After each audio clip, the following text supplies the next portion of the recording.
Okay,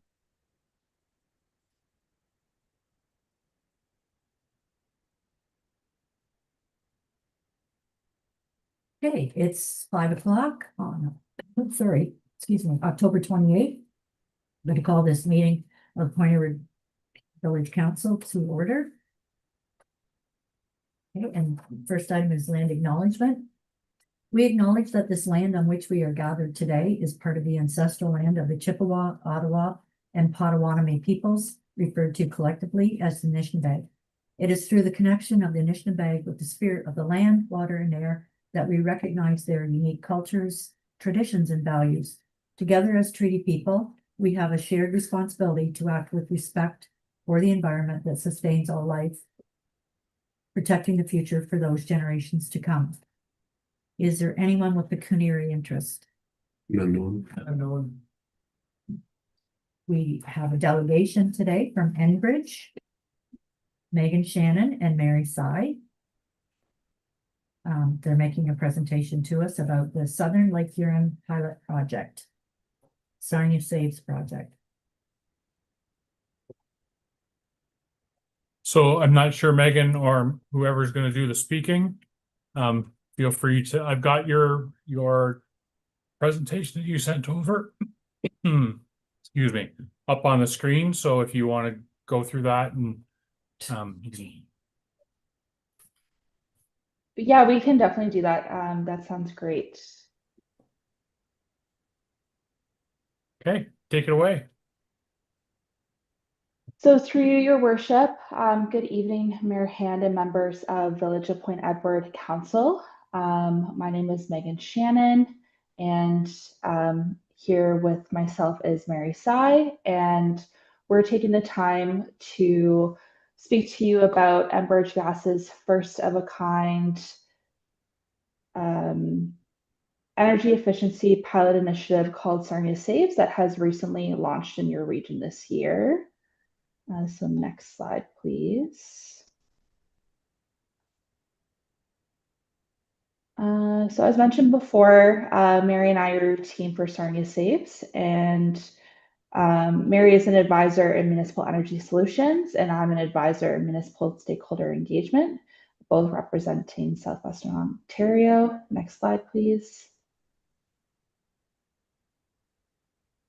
So approximately 25,000 residential and business customers within Sarnia, Brights Grove, and Point Edward will be eligible for a range of energy saving programs with enhanced incentive values, expanded eligibility, and other benefits to promote participation and drive energy efficiency awareness. And I'll now turn it over to Mary to discuss the pilot project area further and the energy saving programs it offers. Thanks, Megan. So for the residential homes, there is up to $15,000 exclusive limited time rebates. In addition to the business and institutions, they can get up to $500,000 on incentives for free energy efficient upgrades. Next slide, please. So this pilot area, like Megan said, is Sarnia, Brights Grove, and Point Edward, approximately 25,000 residential and business customers. The program launched on September 2025. And what we're doing as a team, we're engaging customers through, channel digital media campaigns, home ads, print displays, and other venues. I'm sure you probably have seen some of the buses around that have decals on the buses that is talking about Sarnia Saves. Next slide, please. So basically the program goals is to support integrated resource planning. It's to test, evaluate, and better understand the impacts of targeted energy efficiency and demand response through technologies on reducing natural gas during peak periods. So what we're trying to do is draw awareness to inform customers that how small measures can have a big impact by reducing consumption. And then also we removed some of the financial barriers. So some of the incentives, they get actually 100% cost coverage for measures end to end. So there's no cash outlay for the residential customers. So for the residential measures, they, like I said, they can get up to $15,000. You can get the free measures is free home energy assessments. That's your pre and post. They can also get free insulation, free draft proofing, windows, doors, and skylights. They can get up to $100 per opening, and then heat pumps. They can get up to $500. We also have a limited amount of stock on. We're giving away free heat pumps too. And keep in mind, this is all postal code driven. Next slide, please. So the requirements for the homeowners is basically they have to have an active Enbridge gas account, primarily heat their home with natural gas, and live in either a single, a semi, a row home or townhome, or a mobile home, as long as it's on permanent foundation. And also micro businesses are also eligible. So it gives you, at the bottom there, a step-by-step on how to apply for it. We do have a website, enbridgegas.com, Sarnia Saves, and it has everything you need to follow the steps in there. Next slide, please. And for the businesses, we basically will go out to the businesses, and there's all types of businesses that are qualified. So you can have your commercial, agriculture, industrial, and you can get different upgrades up to $100,000. There's also general commercial customers, and that's, other such as, schools, offices, multi-res, and they can get up to 250. That would be on a custom offer, and we would do a walk around and make recommendations on what could be replaced or changed or altered or whatever the necessary application is. There's also institutional customers, and that's our post-secondary schools and hospitals. Industrial, that's their larger manufacturing, and then of course the agriculture. Next slide, please. Thanks, Mary. So we launched an omni-channel marketing and customer awareness campaign in September that includes dedicated web pages, social media ads, and organic posts, direct mailers and brochures, and more, while showcasing the pilot project at local community events. Next slide, please. And this is a snapshot of our marketing campaign and how it has been rolled out to residential, business, and commercial customers since September 2025, all the way up until December 2026. Next slide, please. And here's what we need from you in support of this pilot project. Inclusion of member e-newsletters, amplifying the social media posts on your channels, keeping us informed of local community events where we could showcase the program and more. And we're happy to share these marketing materials with you after tonight's council meeting. Next slide, please. Thanks again for listening. We look forward to working with you on this pilot project, and we were just happy to provide you with an update on how things have begun with it so far. And with that, we'll answer any questions that you may have. Does this apply to a rental home? If it's a rental home, what we would need is the landlord Right. signature on it. But yes, you can do Okay. rental homes. Yeah. Any of Deputy Mayor Grimes? So thank you. This is all nice, and it's similar to what Blue Water Power are doing with power consumption related to air conditioners. What is driving this? Is this to address challenges you might be facing with pipeline capacity as far as getting approvals or the cost of installing new pipelines to this area? That would be one of the situations. So it's really driven by the OEB. So we are to do this IRP, which is Integrated Resource Planning, and we're looking at whether we can replicate that right across Ontario. And definitely yes. So it's looking at reducing it so that perhaps we may not have to add extra pipe or have any stranded loss. Yes. And so what happens if the efficiency program doesn't drive usage down low enough to not require pipeline expansion? Will you just have to go ahead with that, or? I think that would be step 2. so Okay. They would have to take it back and take a look at it. Just to let you know, so far with this program, like we said, we just launched it. We've already had 600 leads, residential leads already, with 150 customers booked their first assessment and 30 already completed. So we're really happy with the results so far. And just final question, does the house have to be a certain age to be No. eligible for the assessment? So a fairly new build could be assessed, eh?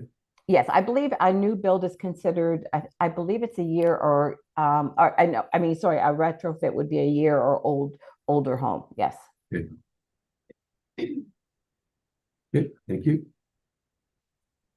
Counselor. Just thinking about our municipality, would our municipality facilities, buildings be eligible for this program as well? Yes, Okay, good.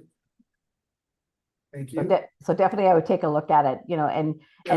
especially, you know, with so many James. of the you know, different incentives, you know, the custom may be a really good route to go, depending on how much energy efficient initiatives that you want to take on, so. Perfect, thank you. Mhm. Anyone else? Yeah, you said this program is anticipated to run until December of 26. Correct. So one of the things you mentioned is for us to let you know what kind of events, public events, so we'll keep that in mind. The first one will be December 6th. We have a Christmas in the Village. And there'd be an opportunity there for you to set up a display, like a booth or something if you'd like to. And then we can email you some details on that. That'd be great, thank you. Thank you.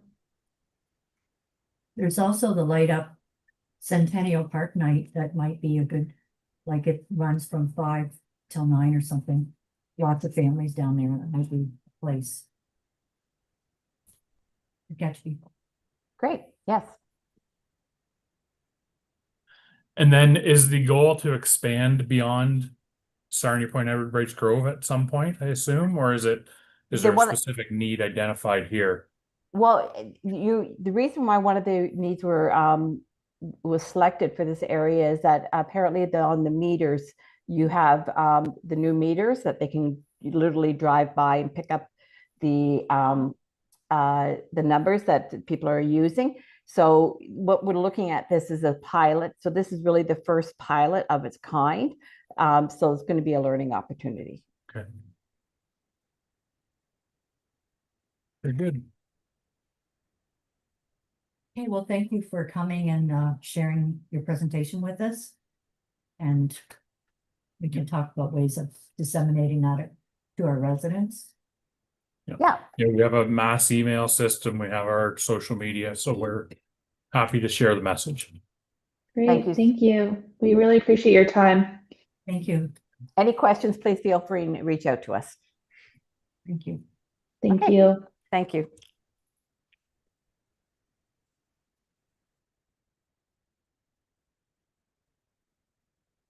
Okay, then the adoption of minutes from September the 23rd council meeting. Heard this. Second. Any questions on those minutes? I have one question. Item, in new business, item 2 is responsible animal ownership bylaw. And the CAO is gonna consult with Lambton Public Health and the Humane Society. Can you get an opinion on potential discontinuation of the dog licensing program? So I've not been in touch with public health. The Humane Society would really like us to continue the program. I figured on bringing something back on I know my original goal was to be at this meeting, but for the 2nd of December, I'll have a response from both and have a recommendation at that point. But Humane Society's response was very strong that they would like to see us continue the license program. And that was more related to like, if people get bit. Yeah, just tracking and basically. to be able to track dogs. Yeah. Okay. You? Okay. All in favor?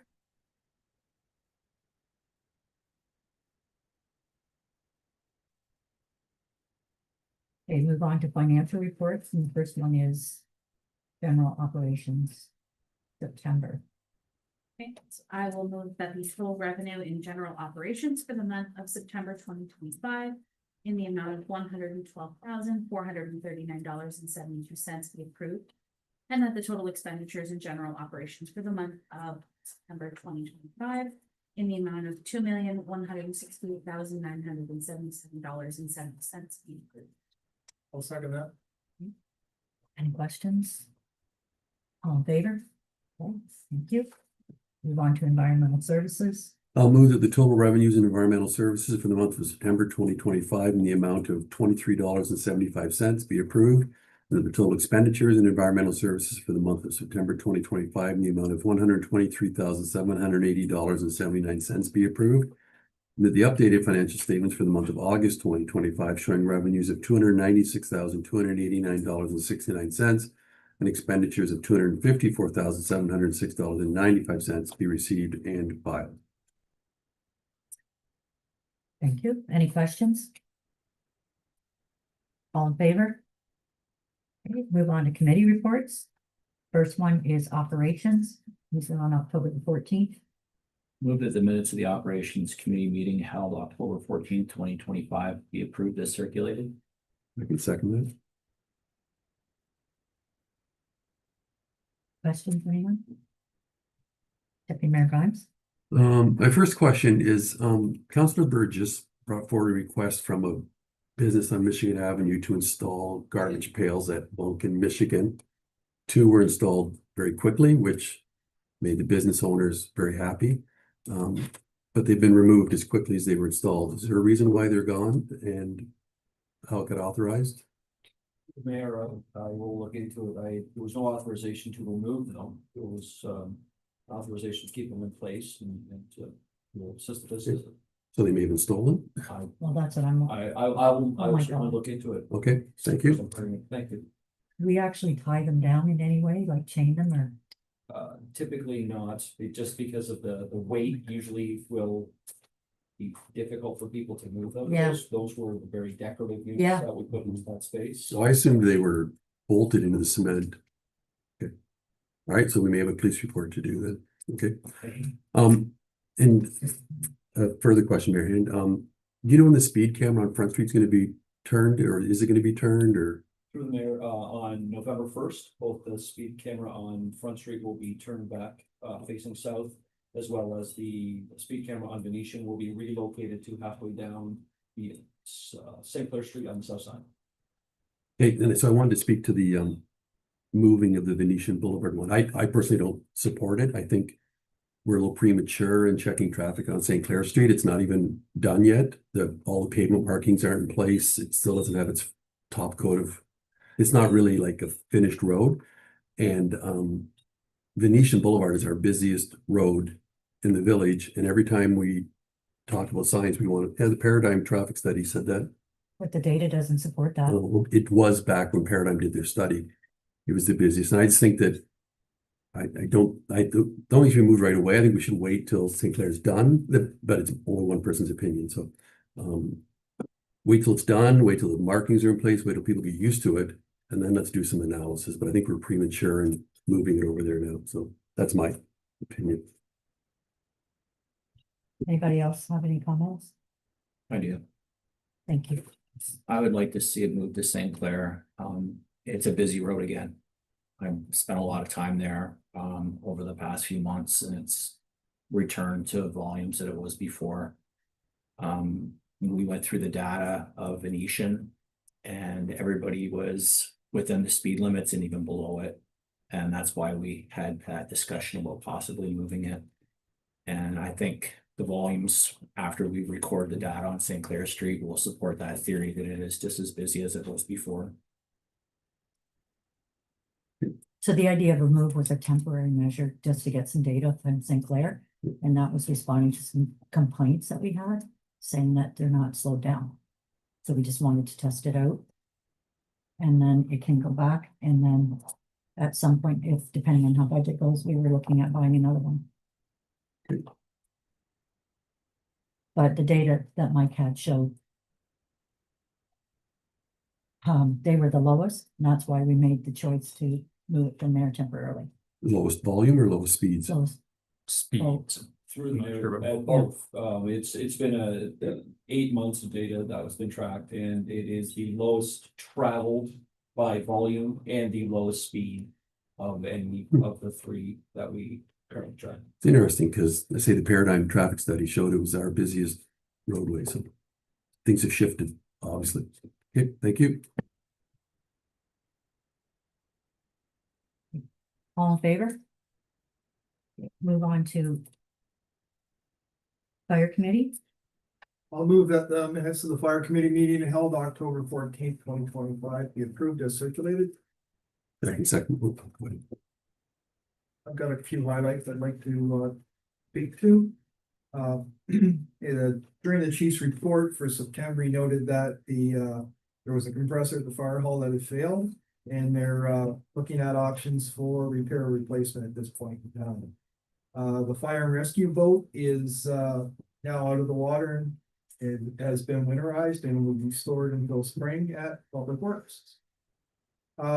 And then staff were commended for hosting the annual firehouse, or the fire hall open house, which was it was great, as always. Attendance was a little lower than in the year, but there was talk about possibly holding it every second year in the future.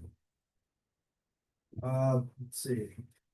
On capital, they're still looking to buy some chairs, and the old chairs, once the new ones are received, the old ones will be advertised for availability or donation to some organization, because they're like the classroom type chair. Okay, and that's my update. Question, Marianne? Deputy Mayor Grass. 2 points. You say attendance might be down, but I'm just confused why chocolate consumption was at an all-time high. Why, which? Do you want us to Chocolate answer that consumption? question? Chocolate, yeah, I think it was lower, because we had some left over. Jim gets it. My other question is, there was a comment in the minutes about adding lights to the OPP detachment. And I'm just confused why we're looking at adding, like the lights that were there weren't working. They've been replaced. The place is lit up beautifully now. Why we're going down that route of adding lights? Is there? So the thought is just to kind of have, we've added them at the pergola in Waterfront Park and maybe expand that out so all of our facilities at some point and just work away at them one by one.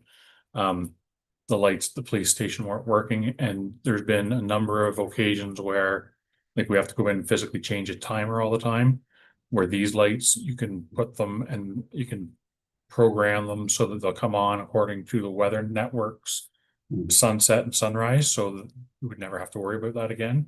So in my mind, that was part of the reason to go to that facility next. But I thought it would be kind of attractive to have all our facilities throughout the village lit up with these lights, and you can do seasonal things with them. So that was my line of thought. Okay, so the timer at the detachment though could be easily upgraded to one that does the same thing, right? Sunrise to sunset. Like, I know I've asked Doug about it before, and it's just an electrician goes in and swaps it out for something that's more reliable. There can be a photo cell put on top of the unit to be able to control the lights on these. Right, and okay. So is this coming to Yeah, capital? there's been talk about photo cells, and Doug's opinion is they're not reliable, that they fail fairly easily. If there's one that could be tied into something, I'm not aware of it, but that doesn't mean that there isn't. So yes, there's come to capital, depending on the quote, if there's room to fit it in a budget somewhere, maybe not. Right.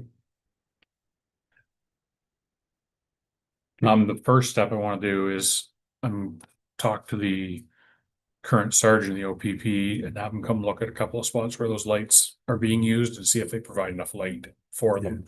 And I mean, I know they will if they're on the white lights. Maybe a little bit debatable if they're on, if you've got them on different colors for to do different events. So I want them to kind of have a look at what light they provide under different situations. So Yeah, I think the priority should be like security and illumination versus like looking good. But at the same time, if we can look into like the timer and how to eliminate, because I know every couple times a year, it always fails or falls behind, or somebody in the building touches it or whatever, so. And there are some good solutions out there to do sunrise to sunset, so. Okay, thanks. All in favor? Moving on to environmental services. I'll move that the minutes of the Environmental Services Committee held October 14th, 2025 be approved as circulated. Seconded by Councillor Burgess. So just some highlights of our meeting included,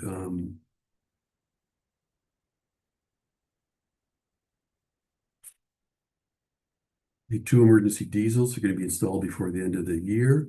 The backup generator from Michigan Ave is installed, but currently not operational, because we're waiting on announcements regarding grants, and they can't be working before the grant comes in. And we are still continuing with our review of rates and how we apply them, and making adjustments to service charges versus per cubic meter usage to try and find a way to balance it all out regarding capital operating reserves and the like. And Jim will be bringing that forward at capital, or before that Committee meeting. committee in November. And the other one I wanted to is the status of the staircases. Where are we at with that? So they started putting the concrete bases in today. The contractor starting to build the actual fabrication of the staircases. They've assured me that their plan is to get 2 of the 3 done before the end of the year. Before everyone becomes weather permitting, and that's probably in 2026 by the time the actual work gets done. But until then, they've started out. Even they're working today actually on the site. Okay. So this is a question I should have asked the committee, but it came to me now, is you said we're up on the roof every week or 2 weeks on all the roofs. Like what's up there that requires us to be up there so frequently? All the makeup air units for the heating and ventilation of the buildings, so they got filters.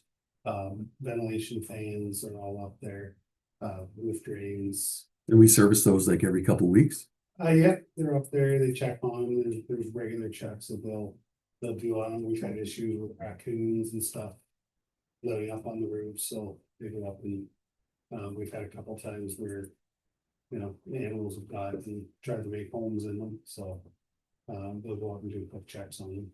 And will there be like a gate system at the bottom to prevent like people from going up there? I know you're in a compound, so that helps prevent that, but Yeah, there isn't right now, but for what it is, I could soon have gates put on them to keep anybody from walking out. I just wonder from Not a, to stop animals. yeah, I get that, but I just wonder from a security or whatever, right? Because now we're putting a clear walkway up to a roof of our buildings, and you know, Yeah. people can hop fences and do things. And I know locks only keep your friends out pretty much, but I'm just wondering if you might want to consider that. Yeah, I can definitely get that, and that could fit into just my operating.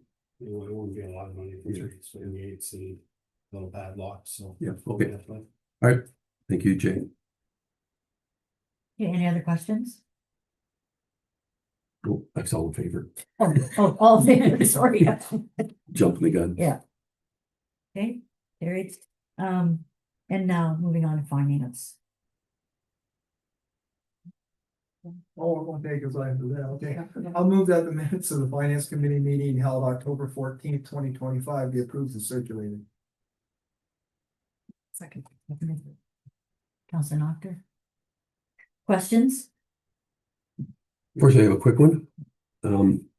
So quite a few months ago, we talked about the possibility of getting like an executive summary with our financial statements. And I just wanted to see if we can get an update on where we're at or where we're headed, or is it a 2026 thing?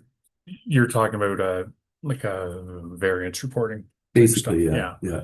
Yeah, just haven't. Okay. Yeah, the plan is to have that and get it moving, but it's just hasn't happened yet. All right. That's all there. Okay. Police board? minutes? There's no date on there. We have to do the vote on finance. Oh, sorry, all in favor of finance, thank you. And then the next one is police service board. July 24th. Yeah, I'll move that the police service board meeting of, when was it? July 24th. July 24th be received and filed. July? I didn't think it was July. No, that's what it says up here. No, because we just had I one. don't believe. Yeah, but we don't, those don't get approved at council. So they don't get circulated at council Yeah, until okay, they're you're approved right. by the board. I just got confused. And I just have a quick comment on that. I did send an email out to councilors Mondu, Noctor and Burgess about the 2026 action plan. I forwarded that request for comments because it does say in the email that Carolyn forwarded, share with municipal representatives. So we are meeting Friday morning. So if you have any, you're welcome to come here Friday, but if you have any comments with it relates to the different questions, feel free to send them along and either to Jim or Carolyn or myself, and we'll make sure they get included in the discussion. So All in favor? Eric? Then the communications receive and file 1 through 5. also move. And a Second. second, okay. All in favor? Thank you. And then number 6 is Lantern County Trails. I'll move that, we receive and file the Lantern County Trails report from September 4th, 2025. I'll second that. I'll give a few little highlights of what we discussed. We took a survey about where we, kind of the direction on the mapping that we're gonna do. And we had, I think we have 26 members, and we had a fair response from members as to, what we want to do in the future. Ultimately, we would like it to be a computer system, like something you can use, some kind of website and that, but in the meantime, while that's a ways off, we're looking at a paper map development. So we're, a subcommittee was formed, and they're looking at how they can get that done. Keeping in mind, we'd like to be web-based in the future, and we're discussing with Blue Water Trails. They've got some members who have a background in this area. So we're looking at possibly proceeding that way. We did, our group had a charitable status, and we had a motion to dissolve that. Because the reason it was created, because in the past, you needed to have a charitable status to get a Trillium grant, and that's no longer applicable. So we're not gonna have our charitable status any longer, and we're working with the county to see what we need to do with CRA to revoke that designation. And at every meeting, we have a round table. We go around the table and people tell us what's going on, and I'm very excited to always pass on all the activity we've got going on for PXOs and road construction and new multi-use pathways. So anyways, that's my summary. You have a seconder. Mhm. All in favor? Okay, the next one is St. Clair Conservation Authority, September 18th. Thank you. I'll move that the meeting highlights that everybody be received and filed. I'll just give you quick highlights. So we are predicting that the province is going to make some significant changes to the Conservation Act. We were all invited to a meeting on Friday. And the topic was modernizing the Conservation Act by the province. It was scheduled for 8 a.m. So I set my alarm and got up and sat in front of the computer. It was canceled at 7:46. Oh my God. So Oh. it was also the day though that the Ford and the Reagan ads went out. So Oh. we think there was turmoil at Queen's Park, we think, but needless to say, they were prepared enough to have a conference call and an announcement with us. So something's coming. All the fees that conservation authorities charge for permits and that have been frozen for 3 years by the government, and that continues to put a burden on the ability to bring forth good budgets because costs are going up, but we're frozen at the fee structure. So Staff did come up with an 8% proposed draft budget. The board kicked it back. They now come back to us with a 5% proposed increase, which we've still told them we're a little bit concerned about, but it's better than 8, needless to say. We did hand out our scholarships, which all come out of the foundation, so they don't affect levies and that. They're based on the foundation. And then we had the third annual Honoring the St. Clair River event. Mayor Hand and I were pleased to attend that. And as an offshoot of that, I was wondering if before the snow flies, if Mike can contact somebody at the Conservation Authority to do a walk of the shoreline with one of the staff from the Conservation Authority, because they did the work to do that. And in particular regarding erosion, the small gravel, and what their recommendations are. So that we can stay on top of that. I know we dumped a lot of gravel there maybe 3 years ago. Would that have been? Yeah, 3, probably 5. If I say 3, it's probably 6. Yeah. But just to make sure we're staying on top of that, as far as gravel either washing into the river or being thrown into the river. So, and I did talk to Ken Phillips, our GM, and he has staff that would be willing to do that. So they'll just identify areas, because it is our responsibility, is it not? For I believe we cost shared it, but yeah, again, We got a it's grant. a while ago, but we so. probably, I don't think it was fully funded. the maintenance. I think that No, the first time we the got, first time, yes, the yeah, first time, yeah, when we were building mhm, the waterfront park. Yeah. And there was nothing there. Yeah. A grant came through. yeah, There's also been a change, although it's on the law side.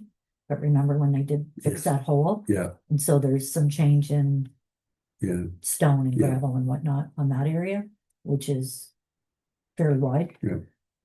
So I know budget is coming up very, very fast, but if it's possible to even have a preliminary walk, and they may say everything's fine, and that's good, but if they also say a dump truck full of gravel would help us, then we might want to budget for that. So I think now's the time. So I'll send Ken a note that he may hear from you, and I'll send you his contact info. Thank you. That's all, Mayor Hand. All in favor? Okay. Next one is new business, the tax arrears policy. So this is a policy that Jane worked with John Ennis from the company that's listed there, tax consultant company. And the purpose of this policy is to promote people to pay back taxes. So the first piece I read was how we're going to start forgiving penalty and interest. And I thought, well, why are we doing this? But there's we have, and Jane can probably give you a rough idea of what our outstanding back taxes are. And we're hoping that this policy would act as a way to encourage people to pay their taxes, because we'd forego the penalty and interest. This is kind of in a draft format, this whole agreement. One of the ideas that Jane and I discussed was so the way the policy is written, you enter into an agreement, and as long as you meet that agreement, everything continued. You just don't charge penalty and interest. If you don't live up to that agreement, then Jane or somebody would have to go back and manually calculate all that penalty and interest going back, and it would be fairly labor intensive. To stop charging penalty and interest, you just go into the software and click a button. But to calculate it back would be manual figuring. So my thought, what we discussed was not writing it off immediately, continuing to accrue it. And then if you enter into a 2-year agreement and somebody meets all the requirements of the agreement, then give them a credit at the end. And it's very easy to figure out what that credit would be, because you just go in and you ask for their tax history from the day the agreement started to the day its end. And all you have to do is add a few numbers together. There's no actual calculating other than to add.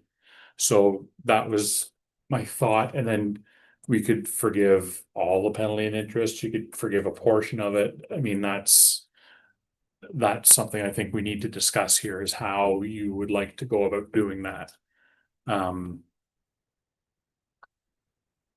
Yeah, I really need to understand the why.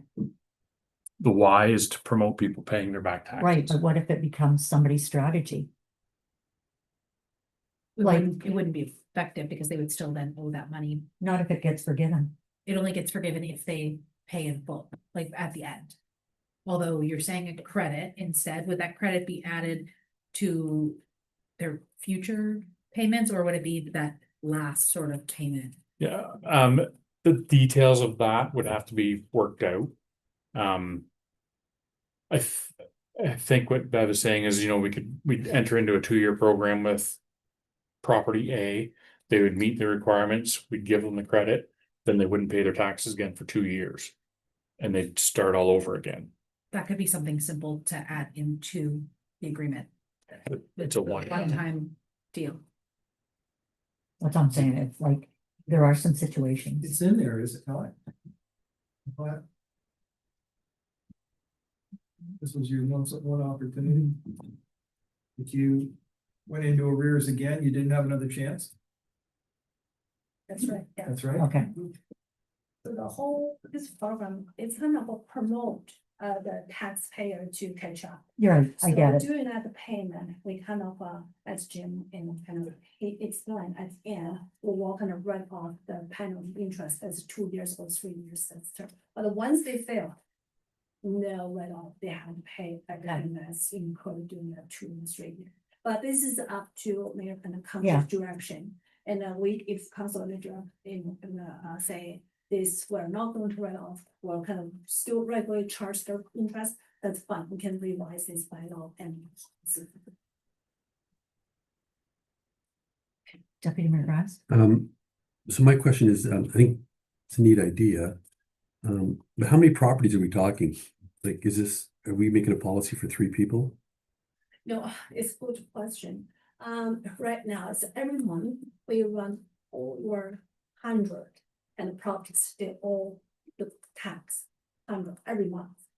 So at the end of last year, I saw our uncollected tax rate is 2 digits. It's really high compared to the average in Ontario, 4%. It's really high. And I talked to Jim. I said we needed to take some action to kind of to start to collect the tax. So each month we send a letter. We kind of separate. There's 2 years, 1 year, and based on amount as well, and it's different letter, and tell them you got to pay this deadline, otherwise the next kind of legal action, going to take, and just kind of give them, enough kind of a notification to see what's the next, the action they're going to face.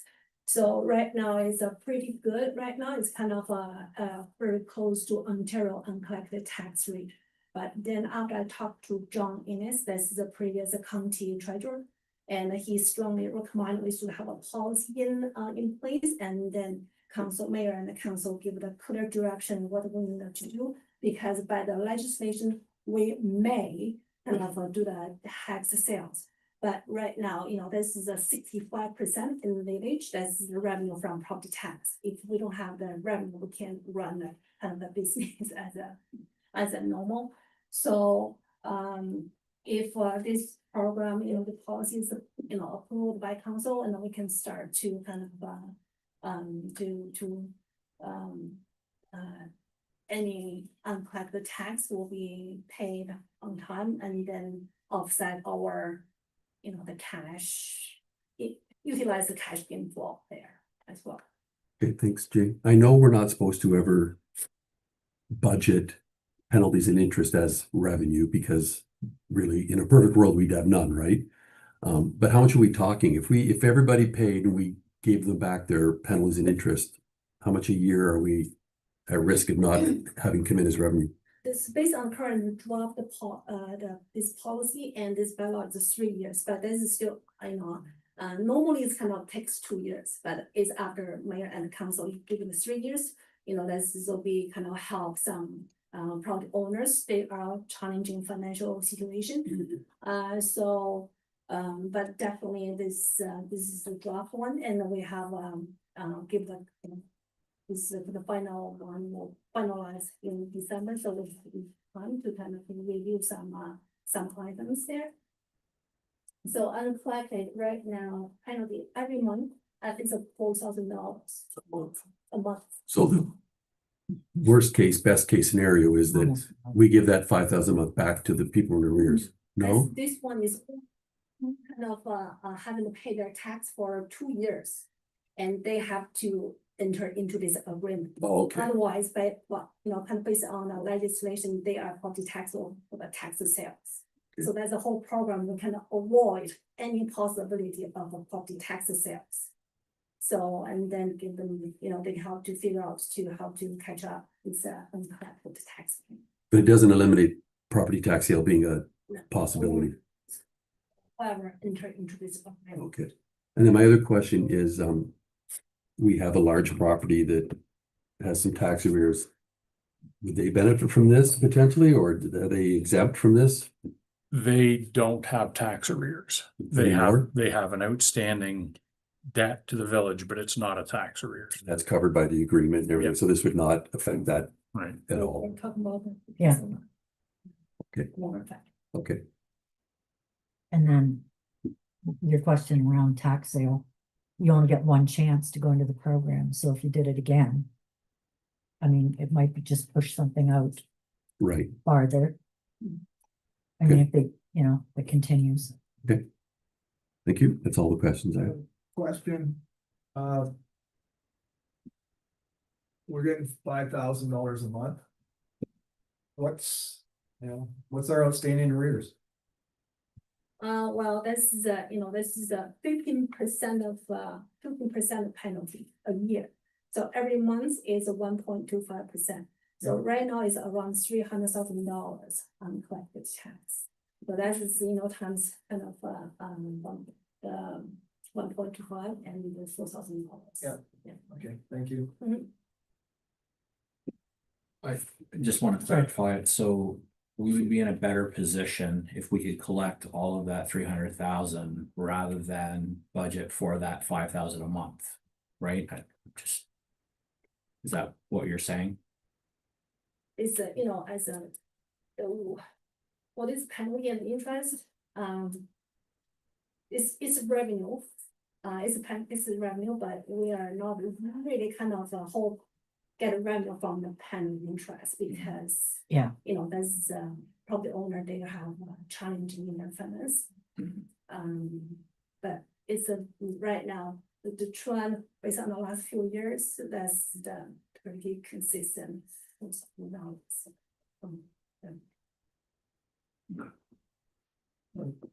Well, Yeah. has that number grown over the last number of years? Like it went, has it gone down? It's down from the since December. Okay, The settlement down right now is dropped down from 10% to 4% now. 4%? But that's, It's kind of close to Ontario's average of Okay. tax. but that's because she took some action Yes, with sending letters, so they can work on it. yeah, well, that's what I was, Yeah. that was I was getting at. Yeah, and the Like, property 'cause tax. I know what's involved in the process. That's good work. And Yeah. to go Yeah, from that's 10 to fantastic. 4, just to take some initiative, that's very good. Yeah. I understand some property owner, when they kind of call here, they have financial challenge, cannot pay, I just feel, rather than give them a time to figure out how can I go help them to pay the tax, rather than just take action right away and they lost their property, their shelter. So, you talked, lost revenue from penalty and interest. There'd also be not an offsetting, but some of those losses in revenue there'd be gains in lower expenses in mailing, all that, because, we're sending letters to people every month. It'd be more the time, if you're only sending 2 or 3 letters versus 100, or, it's time consuming to prepare all those letters and Jane goes through them and highlights things, like, so she's spending a fair bit of time on it as well, Sign them. which she doesn't have a whole lot of spare time to be doing that kind of thing. So, Yeah. think if it would help get that under control, the savings would help offset some of the penalty and interest lost. So what, do we need anything more on this or? So I think a decision needs to be made, like, if we do this and go to the model that we talked about where, you know, we continue to charge penalty and interest and then give a credit back at the end of it, do you want a full 100% credit or do you want to go a portion of it? I guess, do you want to do this at all? I think the recommendation is that you do, that it would help further. I like what you just said about not giving them back the full 100%, because just entering into the agreement, doing the paperwork, managing it is going to cost staff time. Mhm. Yeah. So whether it's a 25% take the holdback or 10%, I don't know what the recommendation is, but I think there should be, you'll enter into this, but there will be a cost. Mhm. Like, we're going to work with you, but there will be a cost because we have to recover, because everyone else that pays their taxes on time doesn't incur Jane's extra time and all the effort. Right. So there should be some sort of a Yeah. clawback. So we'll come up with a, Gene and I will do some So do further. a review and bring it to next council meeting? Yeah. Did Mr. Ennis have a suggestion on that percentage, or was it his idea to do 100? Or, Oh, that's the kind of basically, he suggests to give that write off, you know, that interest penalty during the agreement. It's pretty generous kind of Okay. offer to the property owners, the owners. But in Sarnia, no at all. They have, Yeah. because, but what they do is they, I mean, twice at least, you know, a year, but here we haven't done for, I think since pandemic, we haven't done anything yet. So then I'm thinking, you know, we won't do regularly and now we take the action Yeah. right away. So maybe, you know, this is the first time. We'll give it a special or some, it's a sale? it's really up to the Yeah. council to kind of for to determine this one. And the other piece, to be clear, we will not be issuing checks back to people. We'll be providing a credit Right. to their account. Right, That's right. Right. right. We're not gonna- No cash. Yeah, You payment. okay, so do you need, Yeah, just on that, sorry, I'm on the same lines with Deputy Mayor Grimes on this, like, there's a cost involved in managing this process. And the person in arrears should bear that, part of that cost. Whatever we put, yeah. We can't be doing something for nothing anymore. So you're looking for a motion that the proposed policy be revised to reflect the discussion at the meeting held October 28th, brought back for approval at the meeting to be held December 2nd. And do we need to, the discussion's been captured? Yeah, it's all recorded and we Okay. can go back and watch it again if we need to. or Okay. would there be any discussion at the next committee? Or just wait, or just be at the final, at the council meeting? Just at the council. Okay. meeting. That's fine, I just because there's a committee meeting in the middle. So I'll move that. Okay, I'll second. okay, all in favor? Okay, so more to come. Next month. Okay, the next one. Well, before I go into community events, does anybody have anything that they want to bring up? Any new business? There was something, but I can't. Well, maybe, all right, I'll go and read this and then you might think of it. So on October 31st, there's a haunted hall. So that's the ex-servicemen's club.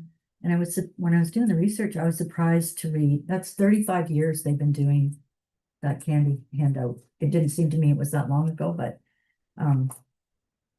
so it starts at 5 o'clock and it runs until they run out of candy. And I know they have a lot of candy. So I'll test that. it's, they've already did their bagging of the candy. But I think we still have some to send over. Anyway, it's 503 Michigan Ave at the Ex-Servicemen's Club, October 31st. Point Edwards Remembrance Day commemoration is Sunday, November the 2nd.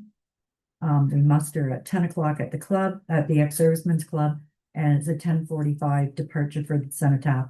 So as a reminder for anybody that's listening, we have always done ours in advance of Sarnia so that everybody's freed up that if they want to attend the larger one in Sarnia on the actual Remembrance Day. So ours is always the Sunday in advance of theirs.